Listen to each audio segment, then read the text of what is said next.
Salam dan bahagia. Selamat datang di media pembelajaran informatika SMK kelas 10. Materi kali ini adalah berpikir komputasional. Masih bersama saya, Marcelina Bungi Eskom, guru SMK Kristen Pelangi Makale. Tujuan pembelajaran kali ini adalah peserta didik mampu menjelaskan dan menerapkan algoritma standar untuk beberapa persoalan yang disajikan. Kemudian, menjelaskan bagaimana data disimpan dalam struktur data tertentu dan menentukan strategi yang efektif untuk menyelesaikan persoalan yang disajikan. Berikut adalah peta konsep pada berpikir komputasional terdiri dari algoritma dasar, di mana di dalamnya ada searching, kemudian ada sorting, dan yang berikut adalah struktur data yang di dalamnya terdapat stack dan query. Banyak peralatan dan aplikasi di dunia digital sekarang ini menggunakan komputer. Komputer dan aplikasinya dibuat oleh ahli informatika sehingga membuat komputer tampak seperti mesin yang cerdas. Namun, benarkah komputer itu cerdas? Bagaimana komputer bisa melakukan tugas seperti manusia?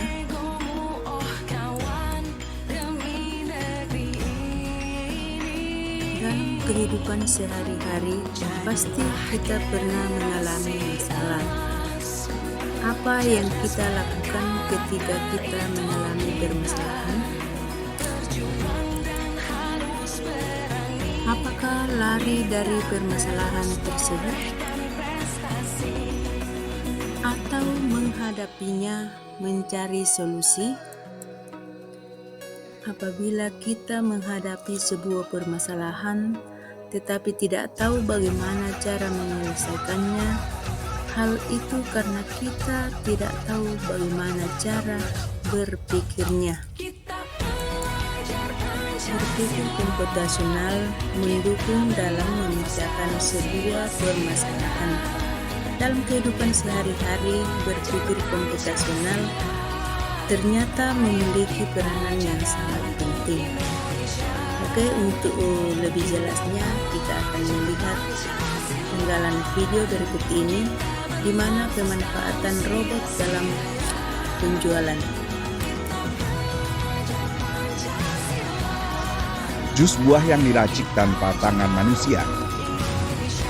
Itulah teknologi masa depan yang sudah dikembangkan saat ini oleh sebuah usaha rintisan di Silicon Valley, California.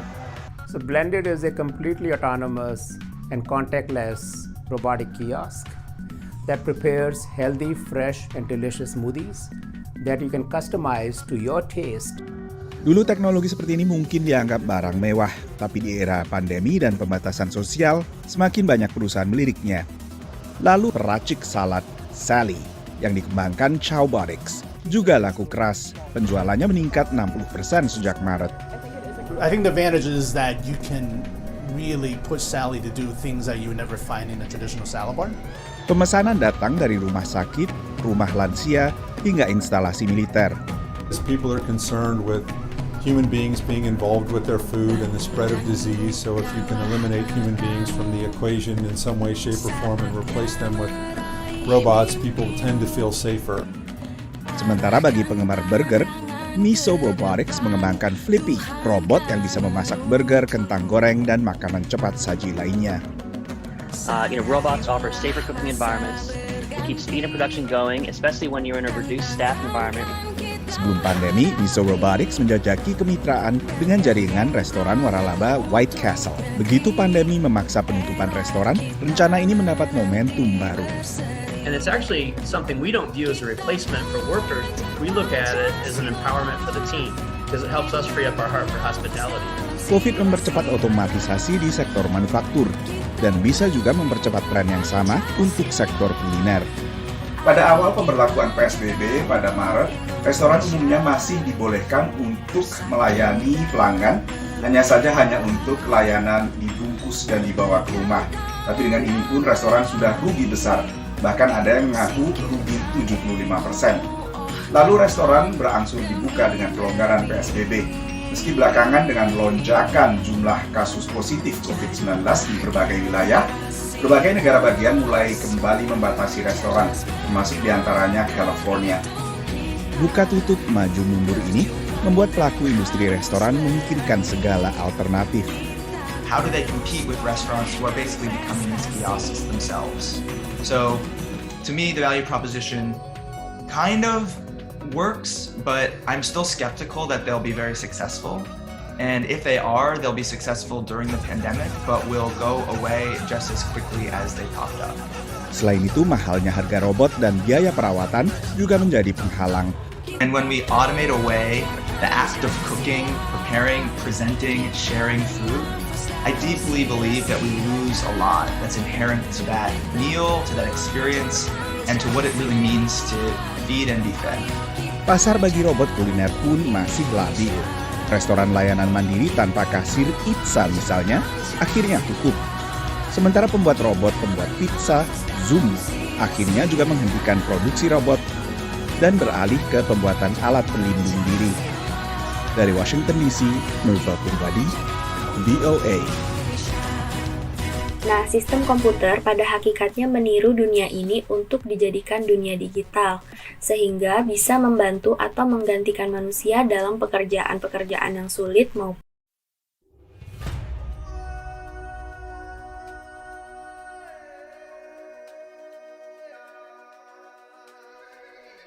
decomposition, kemudian ada abstraksi atau abstraction, lalu ada pola pengembangan atau pattern recognition, dan ada algoritma atau algorithms. Yang pertama adalah abstraksi.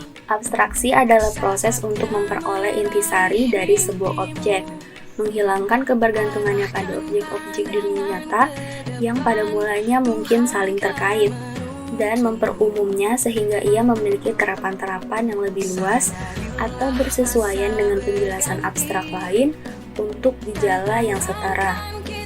Kemudian yang kedua ada dekomposisi.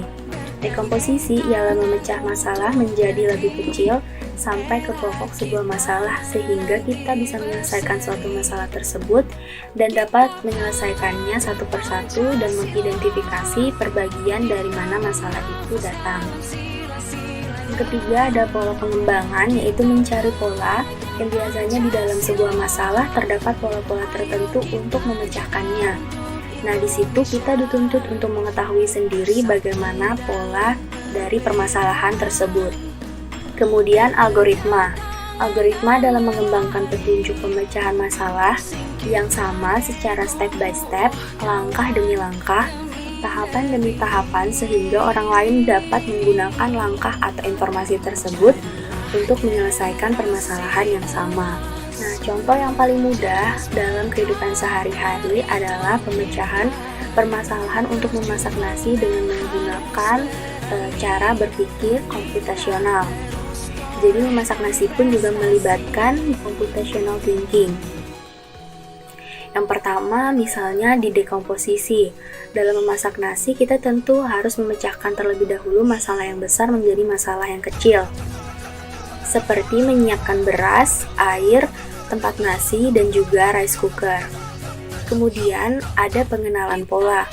Kalau dalam kasus memasak nasi, kita harus bisa mengenali pola yang ada seperti harus memasak air terlebih dahulu, baru memasak beras atau menyalakan rice cooker. Kemudian di metode yang ketiga adalah abstraksi. Seperti contoh, beberapa banyak beras yang kita butuhkan untuk makan nanti. Dan yang terakhir adalah algoritma. Contohnya dari sehari-hari dalam memasak nasi, yang pertama kita harus memasukkan beras sebanyak yang dibutuhkan, kemudian memasukkan air dan menyalakan rice cooker.